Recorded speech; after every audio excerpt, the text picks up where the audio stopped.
Hi hello అందరికీ నమస్కారం అండి. నేను మీ డాక్టర్ హరి, తెలంగాణ భూగర్భ జల శాఖలో రిజిస్టర్డ్ హైడ్రోజియాలజిస్ట్ పనిచేస్తా ఉన్నానండి. ఈ మధ్యకాలంలో గతంలో నుండి ఇప్పటి వరకు నేను చేస్తున్నటువంటి భూగర్భ జల సర్వేలో అయితే దాదాపు ఒక 95 నుండి 96% సక్సెస్ రేషియో తోటి అయితే నేను ముందుకెళ్తా ఉన్నానండి. ఈ ఒక విషయాన్ని మీరు గమనించగలరు. మిగతా పర్సెంటేజ్ గురించి చెప్తే అందులో కొన్ని దాదాపు 1 or 2% నాట్ రికమెండెడ్ అండి. దాదాపు 2% వరకు అయితే ఫెయిల్యూర్ అవుతా ఉన్నాయి. ఎందుకంటే లోకల్ హైడ్రోజియాలజికల్ కండిషన్ బాగోలేనప్పుడు, అక్కడి జియాలజికల్ ఫార్మేషన్ బాగోలేనప్పుడు, అక్కడ రీఛార్జ్ కండిషన్ బాగోలేనప్పుడు కొన్ని బోర్లు అయితే ఫెయిల్ అవుతా ఉన్నాయండి. వాటిని గమనించగలరు. అయితే ఈ మధ్యకాలంలో అంటే రీసెంట్ 21వ తారీఖు ఈ నెల జూన్ నెల నేను పెంటకూర్ద్ అనే గ్రామం, మండల్ బోధన్, జిల్లా నిజామాబాద్ జిల్లా అండి. ఇదే ఊర్లో 4 రైతులండి.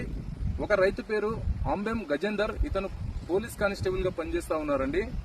ఇంకో రైతు పేరు వచ్చేసి ఆజిపేట్ రవి, మూడో రైతు పేరు వచ్చేసి పి సాయిల్ అండి, 4వ రైతు పేరు వచ్చేసి సిరిగిరి శ్రీనివాస్ అనే యువ రైతులండి. ఈ 4 రైతులు నా యొక్క యూట్యూబ్ ఛానల్, సోషల్ మీడియాను ఫాలో అవ్వకుంటూ నన్ను అయితే పిలుచుకోవడం జరిగిందండి.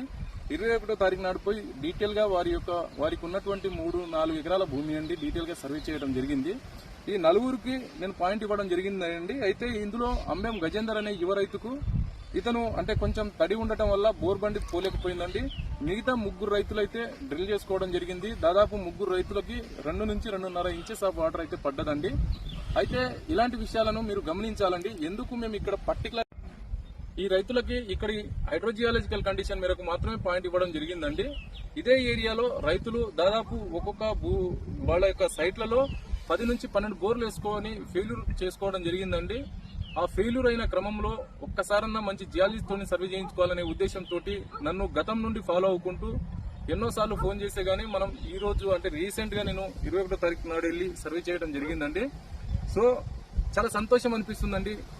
ఒకే గ్రామంలో ఒక 4 రైతులు పిలిస్తే 3 రైతులకు సక్సెస్ ఇవ్వటం, ఇంకో రైతు కానిస్టేబుల్ గారు ఇంకో 2-3 రోజుల్లో డ్రిల్ చేసుకునే ప్రయత్నం అయితే చేస్తాడండి. ఎందుకంటే తడి ఉంది కాబట్టి 2-3 రోజుల్లో బండి వెళ్తుంది కాబట్టి డ్రిల్ చేసుకుంటాడు.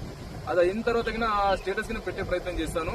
సో రైతు సోదరులారా, నేను ఏం చెప్తా ఉన్నానంటే ఒక మంచి చదువుకున్నటువంటి వ్యక్తులను పిలిపించుకుంటే అక్కడ ఉన్నటువంటి local geological condition, geological formation, hydrogeological condition ఎలా ఉంది, అక్కడ ఫార్మేషన్ మేరకు ఏ రకంగా ఇక్కడ పాయింట్ ఇవ్వాలనే ఉద్దేశంతో ఒక మంచి జియాలజిస్ట్ ఆ రకంగా ఆలోచన చేసి రైతుకు ప్రాపర్ వేలో రిపోర్ట్ ప్రిపేర్ చేసి ప్రాపర్ వేలో సజెస్ట్ చేసి సక్సెస్ ఇచ్చే ప్రయత్నం అయితే చేస్తారండి.